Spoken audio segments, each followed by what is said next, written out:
Hello, boys and girls. So this is our social studies lesson number 1, Southeast region. This is called Coastal Plains to the Mountains. You are there.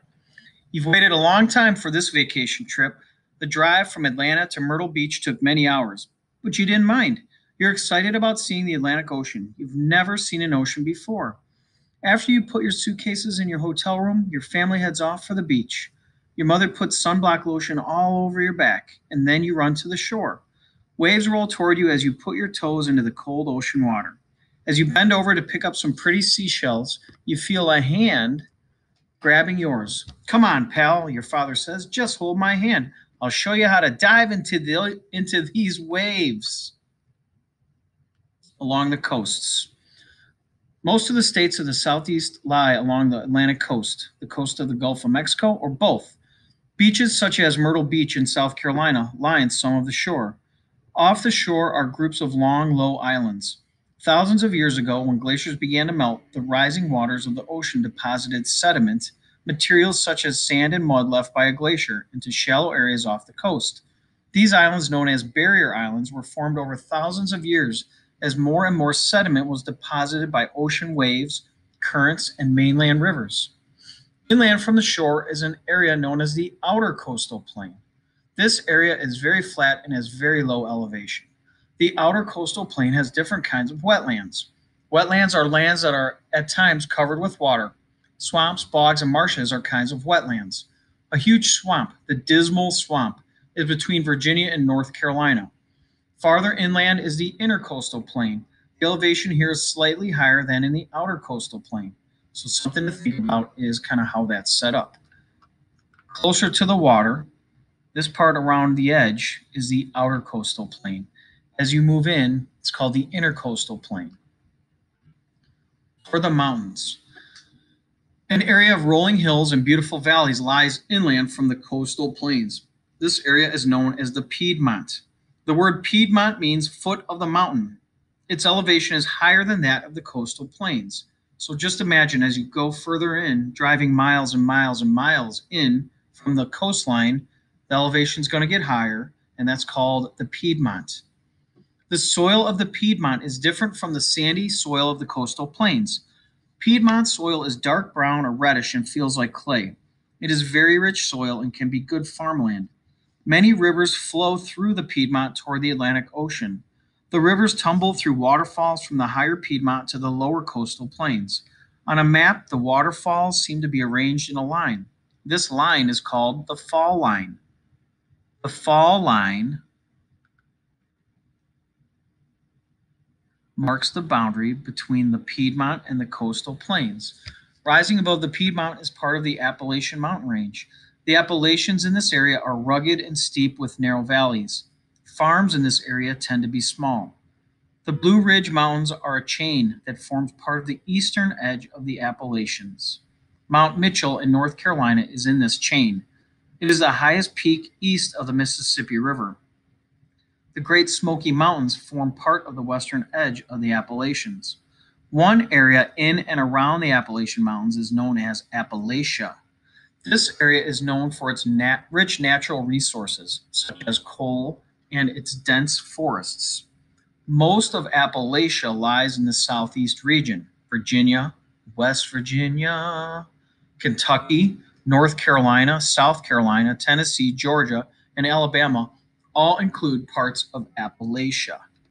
So what I want to do is go back. So here's a picture, just kind of what the Piedmont looks like. So as you head inland, so we're talking miles and miles, maybe hundreds of miles away from the coast, you're getting into this hilly area, which is basically the foothills of the Appalachian Mountains. So obviously, as you go up the mountains, the elevation gets higher. So any precipitation or melt from snow, whatever that's up there, as it comes down the mountain, comes down in waterfalls. It's very beautiful. Remember, that Appalachian Trail is the longest foot trail in America. Might even be the longest one in the world. So I think that red line, this red line, if you see, look at the map here, see it says coastal plain right there. So the coastal plain is right up on the ocean, and that's where the elevation is considered like zero. So when you're talking about feet above sea level, this is 0. So as you go up into the mountains, this is the Piedmont here. You can see where it says Piedmont. So your elevation's increasing until you're in the top of the mountains. So this is the southeast region. Okay. We're going to work on this page next. The coastal plains to the mountains. I'm just going to go over it real quick, and then I'll give you a chance to work on it, and then you can come back and check your answers. You can pause the video at any point so that you can work on it and then come back. Directions. Read the following statements, then write true or false on the line before each statement. If the answer is false, correct the underlined term or terms to make the statement true. You may use your book. Okay, so now would be the time to pause so that you can work on that and then come back and check your answers, okay? But I'm going to keep the camera rolling, so I'm going to open up the camera now so we can work on this together.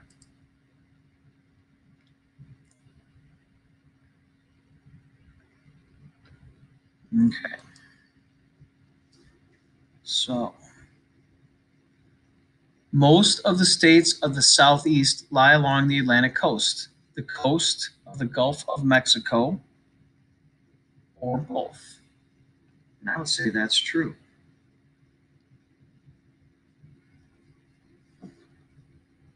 Off the shore are groups of long, low streams. Does that make sense? Guessing not.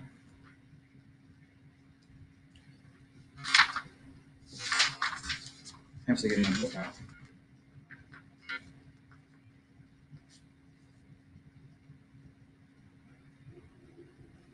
It's not long, low streams. It's off the shore.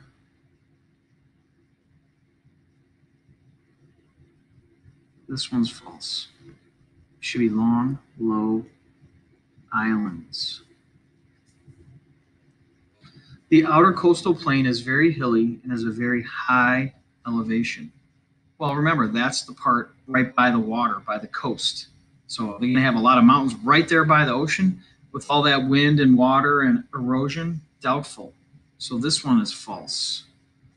The outer coastal plain is it's the opposite of hilly, flat, and has very high elevation or very low? Low.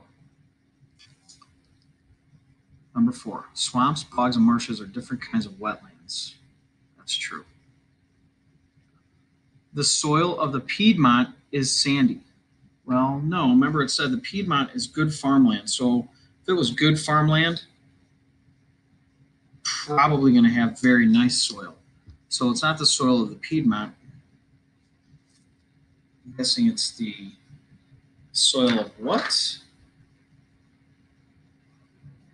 I'm going to say the outer coastal plain, because that's right along the ocean.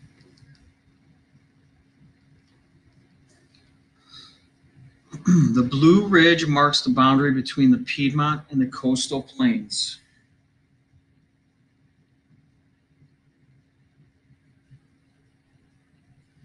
Well, that's not true. The Blue Ridge is a mountain, a chain of mountains in there, so this one's false. Try to think, what's the part where the water starts trickling down and coming off the mountains and things like that? That's called the what? It's where the waterfalls are. The fall line marks the boundary between the Piedmont and the coastal plain. The Appalachian Mountains are rugged and steep with narrow valleys. That's 100% true. Mount Mitchell in North Carolina is the highest peak east of the Mississippi River. Do you remember?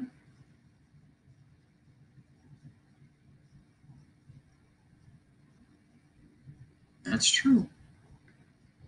Appalachia is known for its rich natural resources such as steep valleys. Well, is a steep valley a resource? Appalachia does have rich resources, but valleys are not one of them. Think about what it said. There was 2 that they mentioned, coal and forests.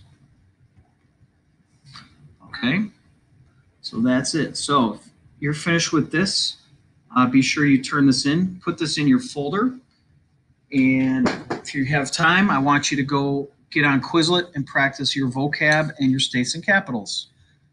And thank you for working with me. It was amazing, wasn't it?